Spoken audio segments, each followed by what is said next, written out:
caracteres da perfeição do capítulo C de Perfeitos, é interessante que eu fiquei assim curioso para saber quem eram os gentios e os publicanos, né? Os publicanos são aqueles que cobravam os impostos, ganhavam muito dinheiro com isso, porque eles tinham uma vida muito complicada, né? Vez ou outra eles eram pegos em emboscadas, os próprios conterrâneos não gostavam, né?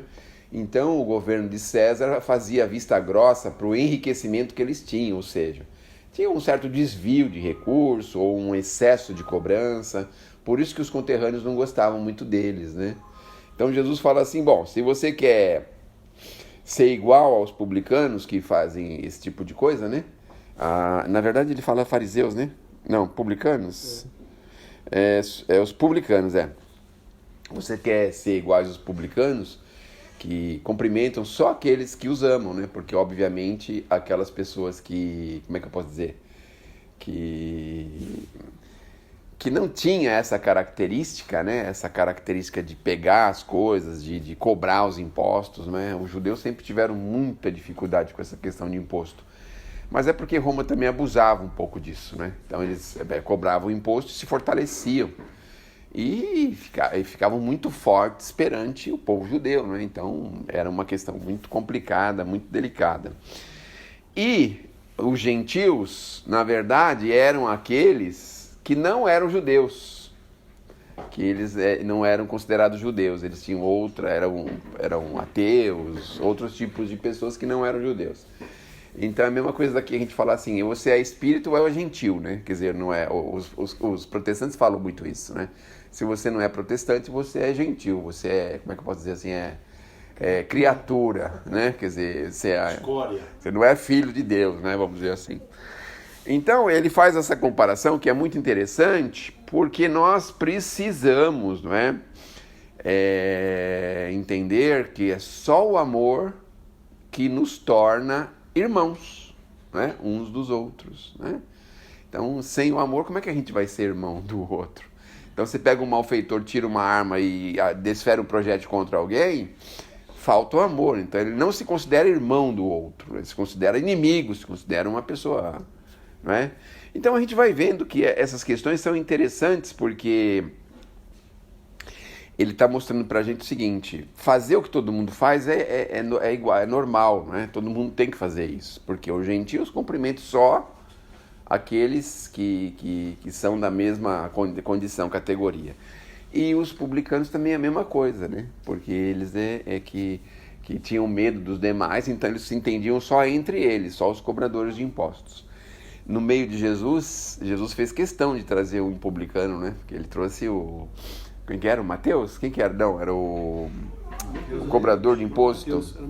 Era o Mateus, trouxe Mateus, Trouxe Mateus para o convívio, para justamente quebrar essa hegemonia, né, que as pessoas tinham do cobrador de imposto. Então, o Mateus não pensou duas vezes, renunciou todas aquelas possibilidades que ele tinha, não é?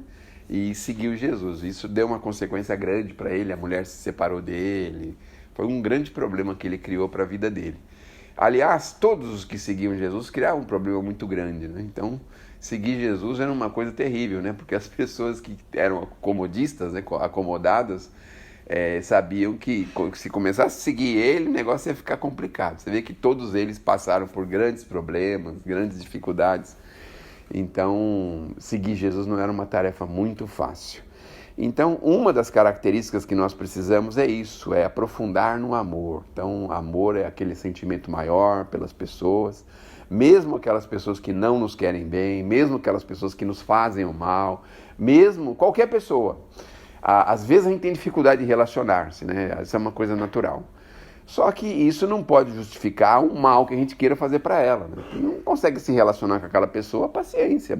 Não podemos querer o mal dela, né? A gente tem que querer o bem dela e que ela prossiga a vida dela em paz e progrida e tenha suas possibilidades renovadas.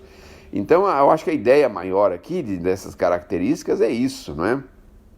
Que a gente aprenda a conviver uns com os outros, que encare o semelhante como um irmão em Deus, não é? E que tenha esse sentimento maior, esse sentimento mais nobre. Então, às vezes a gente vê uma pessoa pisando na bola, por exemplo, né, escorregando aí algum problema, a gente ter aquele sentimento de compaixão e entender que todos nós escorregamos, que todos nós caímos, e se o problema é grave ou não é grave, uma hora ele vai ter que ser resolvido, porque as leis da criação são perfeitas. Então, a gente pensa que está se escondendo, né? Se esconde da justiça, do oficial de justiça, do mandado de prisão, a gente acha que se esconde, né? Só que as leis do Criador é muito maior do que isso. Então, muitas vezes, as pessoas veem, por exemplo, assim, um malfeitor, né? Conseguiu, sei lá, roubou um banco, aí tá, sei lá, 50 milhões. Divide em 5, 6, 10, lá, 5 milhões para cada um. A gente acha que ele vai ser feliz, né? Vai ser feliz o resto da vida. Tem essa ilusão, né? Só que quando menos espera, as coisas revertem, o dinheiro se perde, acontecem problemas. Mesmo no meio empresarial. Uma vez, como curiosidade, eu fui fazer uma palestra em Campos do Jordão e eu fiquei na parte pobre de Campos do Jordão. Porque tem duas partes. Da linha do trem para frente é a parte rica, da linha do trem para trás é a parte pobre. Tem até o centrinho da cidade, de pessoas que moram lá. Porque os outros são turistas, né, que tem casa, aquelas coisas todas. E aí, conversando com essa pessoa lá, eu falei, nossa, Campos do Jordão. Ele falou, você sabia que Campos do Jordão é uma cidade karmática? Eu falei, meu Deus, por que é uma cidade karmática? Aí, as explicações que ele deu. Ó.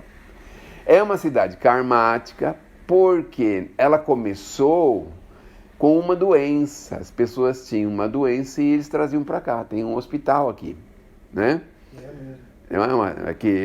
O que era? Tuberculose. Então a pessoa ia lá, ficava lá para se curar disso, né?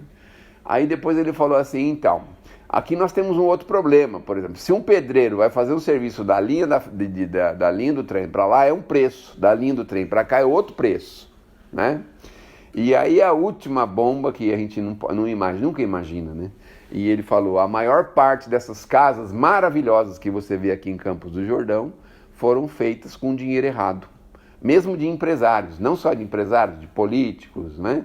Então é o tal dos caixas 2 da vida, é o tal do dinheiro desviado, é aqueles dinheiros errados que a pessoa não tem onde aplicar, faz uma mansão imensa, ela faz umas coisas assim nababescas, né? Umas coisas assim dessa natureza. Então você vê o karma que essas pessoas colocaram aí, edificaram aqui pra gente, né? Porque um dinheiro que poderia ter ido para outras finalidades, ou deveria ter ido, ou era de outras finalidades, estão aqui amontoadas em pedras, e em tijolos, em cimento, em areia, em ferro, né?